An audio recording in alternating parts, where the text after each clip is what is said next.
While loop समझने के बाद आज के इस वीडियो में मैं आपको बताने वाला हूँ पाइथन के फॉर लूप्स के बारे में सब कुछ जो भी आप जानना चाहते हैं। यदि इस वीडियो को आप देख लेते हैं तो आपको फॉर लूप का पूरा कॉन्सेप्ट पता चल जाएगा। फॉर लूप सबसे पहले मैं आपको बता दूं किसी भी सीक्वेंस जैसे लिस्ट, टपल, डिक्शनरी या सेट में से या स्ट्रिंग में से किसी भी चीजों को एक्सट्रैक्ट करने में मदद करता है। फॉर लूप जो है वो बेसिकली बाकी other object oriented programming language में जैसे वर्क करता है सेम पाइथन में भी वर्क करता है। जैसे मैं यहाँ पर एक यदि बनाऊं लिस्ट, उसका नाम देता हूं माई लिस्ट के नाम से, और यहाँ पर माई लिस्ट में मैं बेसिकली कुछ भी जैसे मैं बड़ा ब्रैकेट लगाता हूं और उसके अंदर में मैं कुछ एग्जाम्पल्स लिख देता हूं, जैसे किसी के भी नाम मैं अंदर में लिख देता हूं। यहाँ पर आप देख सकते हैं मैंने एक लिस्ट बनाया और उसमें 3 नाम मैंने लिखे।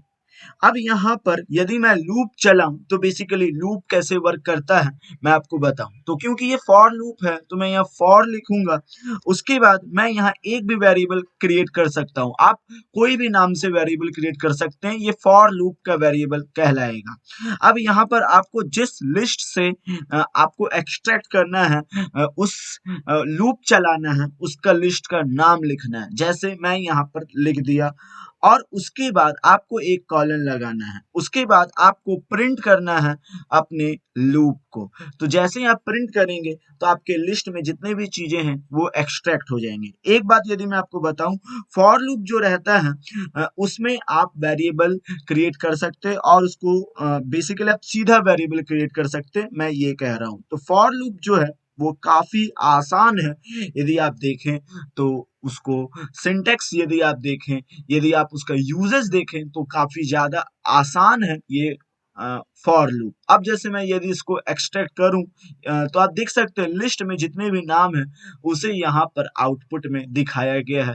क्योंकि ये लूप है फॉर लूप तो लिस्ट में से सारे नाम को एक्सट्रैक्ट कर लिया है। तो इस तरीके से फॉर लूप जो है वो काम करता है। आप बेसिकली फॉर लूप का यूज स्ट्रिंग, एक अकेले स्ट्रिंग से भी कर सकते हैं। जैसे मैं यहाँ पर यदि लिस्ट के जगह आप कुछ और भी रखते हैं, जैसे कि मैं आपको करके दिखाता भी हूं, मैं इसको हटा देता हूं और एक वेरिएबल बेसिकली मैं क्रिएट करता हूं जैसे, या फिर आप सीधा बिना वेरिएबल क्रिएट किए भी कर सकते हैं। जैसे इनके जगह आपको लूप जहां चलाना है उसका नाम लिख दिए, जैसे मैं माई लिस्ट ही रख देता हूं और उसके बाद यदि मैं प्रिंट करूं तो आप देख सकते हैं ये एरर बता रहा है। ऐसा इसलिए क्योंकि इसको असाइन किसी अलग चीज के साथ किया गया था।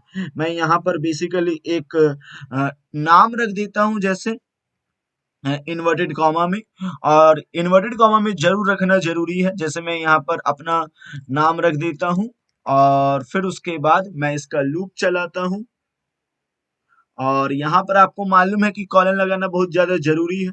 अब मैं इसे रन करता हूं तो आप देख सकते हैं हमारा जो है लूप चला हुआ है टैकी लुकेस के नाम से। तो इस तरीके से आप स्ट्रिंग में भी लूप्स को चला सकते हैं। तो फॉर लूप काफी ज्यादा आसान होता है। अब मैं आपको बताऊंगा फॉर लूप में ही ब्रेक स्टेटमेंट के बारे में, जो कि काफी इंपॉर्टेंट है यदि आप ब्रेक स्टेटमेंट सीख रहे हैं तो। जैसे मैं यहाँ पर एक लिस्ट वापस ले आया, इसको मैं नाम दे देता हूँ माई लिस्ट के नाम से। आप बेसिकली कोई भी नाम दे सकते, there is no problem at all. अब यहाँ बेसिकली क्या करूंगा, लूप चलाऊंगा मैं ताकि ये चीजों को एक्सट्रैक्ट कर सके, क्योंकि एक्सट्रैक्ट करेगा तो ही हमारा लूप चलेगा। तो मैं यहाँ पर फॉर लूप चला करके चीजों को एक्सट्रैक्ट करता हूँ, for x in my list, और उसके बाद एक कॉलन। यहाँ इतना करने के बाद मैं अपने लूप को प्रिंट कर देता हूं जो कि हमारा एक्स के नाम से बना था।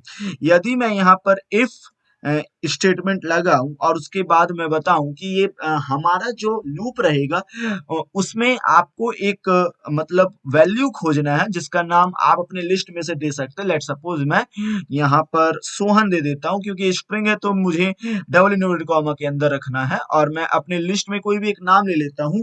और यहाँ पर ये मैं कहना चाह रहा हूं कि जब लिस्ट में तुमको सोहन मिल जाए तो हमारे लूप को रोक देना है। तो उसके बाद मैं क्या करता हूँ, अपने लूप को रोक देता हूँ ब्रेक लगा करके। तो देख सकते हैं हमारा ब्रेक भी लग गया है फॉर लूप में। अब जैसे मैं इसे रन करूंगा तो आप देख सकते हैं हमारा लूप जो है सोहन तक गया और उसके बाद मोहन को छोड़ दिया, क्योंकि हम लोगों ने कहा यदि लूप तुमको सोहन मिल जाए तो तुम अपने लूप को छोड़ देना।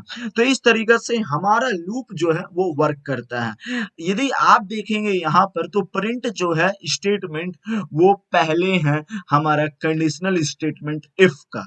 यदि क्या हो, यदि मैं प्रिंट एक्स को मैं नीचे रख दूं, प्रिंट एक्स क्योंकि नीचे जाएगा तो इसका मतलब ये है कि वो सोहन को भी इंक्लूड नहीं करेगा और उसके पहले तक का सारा स्टेटमेंट ले लेगा। अब जैसे मैं यहाँ पर ब्रेक लगाया और अपने प्रिंट स्टेटमेंट को नीचे लिख दिया और उसके बाद मैं रन करूंगा तो आप देख सकते हैं ये मतलब कोई भी वैल्यू को शो ही नहीं कर रहा है। ऐसा इसलिए क्योंकि हम लोगों ने यहाँ पर सिर्फ और सिर्फ सोहन कहा था, तो ये पहला वैल्यू भी नहीं उठा रहा है, सोहन को नहीं लेना चाहिए था इसे। तो शायद यहाँ पर मैं कुछ वैल्यू रख देता हूँ, ब्रेक लगाता हूँ और उसके बाद मैं इसे रन करता हूं तो देख सकते हैं रोहन को लिया है। वो आइडेंटिफिकेशन के कारण कभी कभी आपको कोई वैल्यू शो नहीं करता। तो इस तरीके से हमारा फॉर लूप में ब्रेक स्टेटमेंट वर्क करता है और ब्रेक जो है वो पोजिशनल है।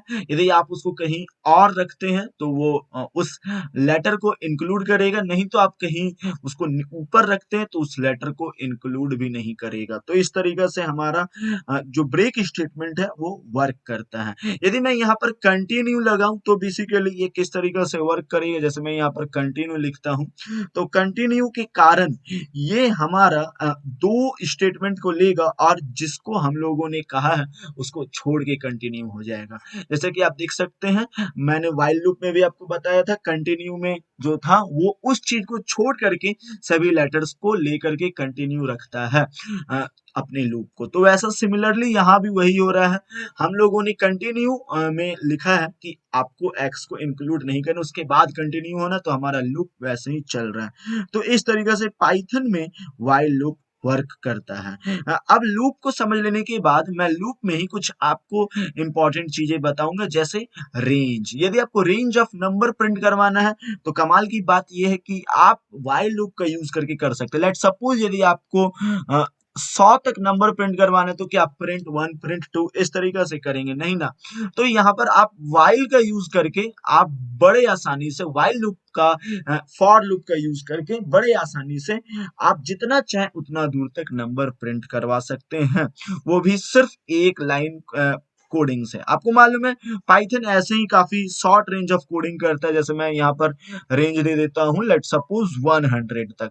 आप यहाँ पर ज्यादा भी दे सकते, कम भी दे सकते हैं। और मैं यहाँ लूप को प्रिंट करवा दूं और उसके बाद मैं इसका आउटपुट लूं तो आप देखेंगे हमारा जो नंबर है वो 100 तक प्रिंट हो चुका है, यानी 99 तक प्रिंट हो चुका है। तो इस तरीके से व्हाइल लूप जो है वो हमारा वर्क कर रहा है। तो उम्मीद है आपको फॉर लूप का कॉन्सेप्ट समझ में आया होगा कि फॉर लूप जो है वो कैसे काम करता है रेंज में भी। यदि मैं यहाँ पर रेंज 100 टू लेट सपोज मैं 120 दे देता हूं तो फिर ये कैसे वर्क करेगा, कॉमा दे करके। तो देख सकते हैं ये 100 से 120 तक का सारा नंबर प्रिंट किया है, 120 को भी छोड़ दिया, 100 से शुरू किया है। तो इस तरीके से हम लोग अपने रेंज ऑफ नंबर प्रिंट करवा सकते हैं। अब जैसे मैं यहाँ पर एक और नंबर ले लेता हूँ, लेट सपोज मैं यहाँ पर लिख देता हूँ 80 और उसके बाद मैं प्रिंट करवाता हूँ तो ये किस तरीके से प्रिंट करेगा, सिर्फ 100 को प्रिंट कर रहा है। ऐसा इसलिए क्योंकि थर्ड पैरामीटर सेकंड पैरामीटर को इग्नोर कर दे रहा है इस केस में, क्योंकि ये कोई लॉजिकल स्टेटमेंट हमारे सिस्टम को नहीं दिख रहा है। यदि आपके लिए पॉसिबल हो किसी चीजों को इंक्रीमेंट शो करने का तो आप उसको बेसिकली कर सकते हैं। अब जैसे मैं यहाँ पर एक रेंज लेता हूँ, कुछ भी आप ले सकते हैं, किस तरीका से जाना और कितना दूर तक जाना है। जैसे आपको यदि रेंज ऑफ नंबर प्रिंट करवाना है लेट सपोज, और कितना कितना का इंटरवल दे करके करवाना है, तो आप ऐसा कैसे कर सकते हैं। तो देखिए, आपको जितना तक नंबर प्रिंट करवाना है आपको वो बीच में लिखना है। लेट सपोज मुझे 120 तक ही करवाना है, और कहाँ से करवाना है, तो लेट सपोज मुझे 2 से करवाना है, और कितना कितना गैप छोड़ के करना है, लेट सपोज 3 का छोड़ना है।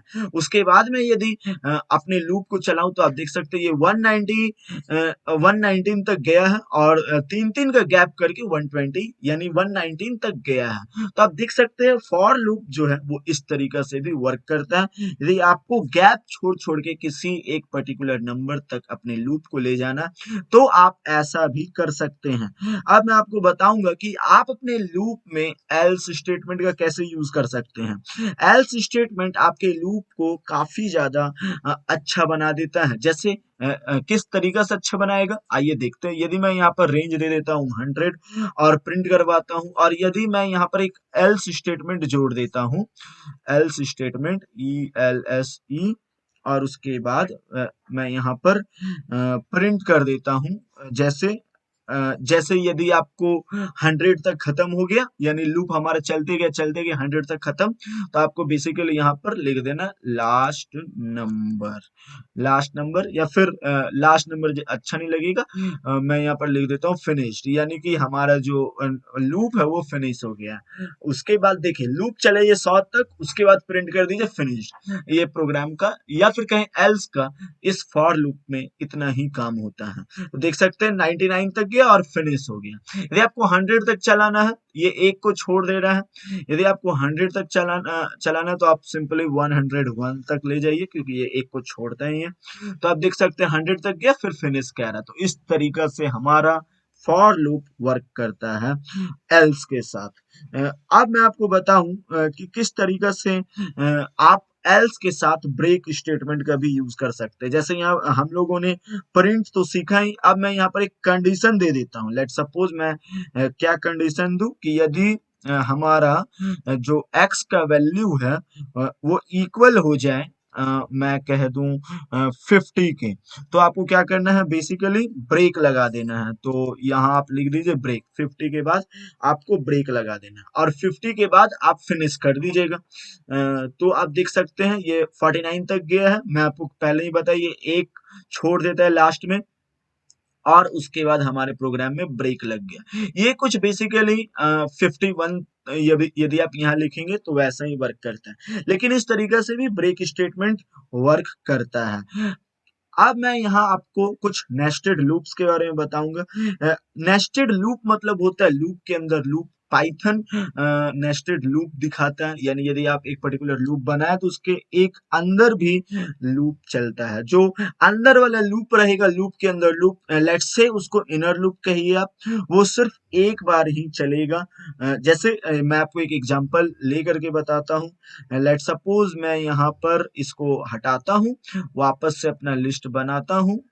मैं इसको जो मैंने लिस्ट बनाया था मैं इसको वापस से बनाता हूँ, और इस लिस्ट का नाम दे देता हूँ लेट्स से माय लिस्ट। उसके बाद ये लिस्ट हमारा बना। एक लिस्ट और मैं बना देता हूँ, जैसे एक लिस्ट मैं योर लिस्ट के नाम से बना देता हूँ। आप कुछ भी रख सकते हैं। योर लिस्ट के नाम से बनाने के बाद मैं यहाँ पर वापस से कुछ कुछ नाम यहाँ पर रख देता हूँ, जैसे पीसी।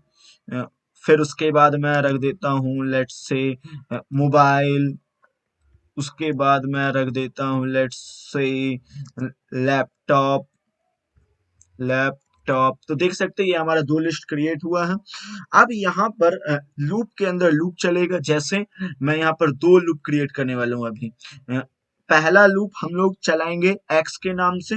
एक्स के नाम से यदि मैं लूप चलाऊं तो आपको सिंपली वही फॉर लूप यूज करना है, और वेरिएबल का नाम दे देना है एक्स, और जहां पर आपको लूप चलाना है वहां पर आपको उस लिस्ट का नाम दे देना है। जैसे मैं यहाँ पर दे देता हूँ माई लिस्ट। माई लिस्ट में हमारा लूप चलेगा।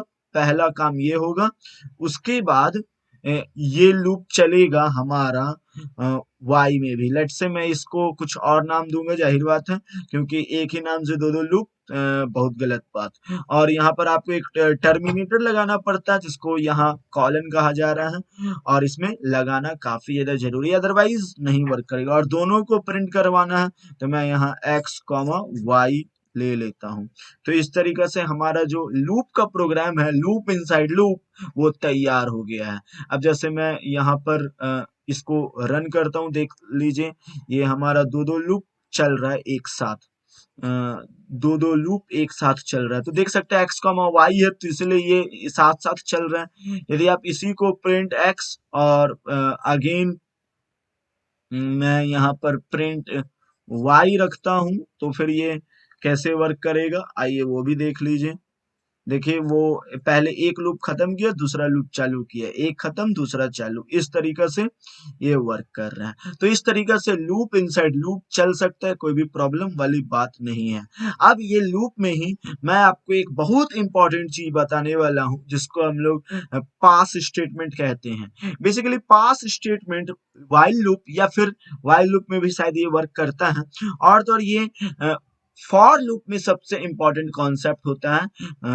यदि आप पाइथन सीख रहे हैं तो देखिए, जैसे मैं यहाँ पर बेसिकली लिस्ट में एक आध नंबर दे देता हूँ, या फिर ये इसको पूरा हटा ही देता हूँ, और फिर मैं यहाँ पर एक लूप क्रिएट करता हूँ फॉर एक्स इन, और अपने लिस्ट को मैं बनाता हूँ, और आप कोई भी नंबर दे सकते हैं। जैसे मैं यहाँ पर दे देता हूँ 3,7,9, और उसके बाद मैं इसे एंड करता हूं, और मैं यहाँ पर पास लिखता हूं। तो ये कैसे वर्क करेगा, आइए देखते हैं।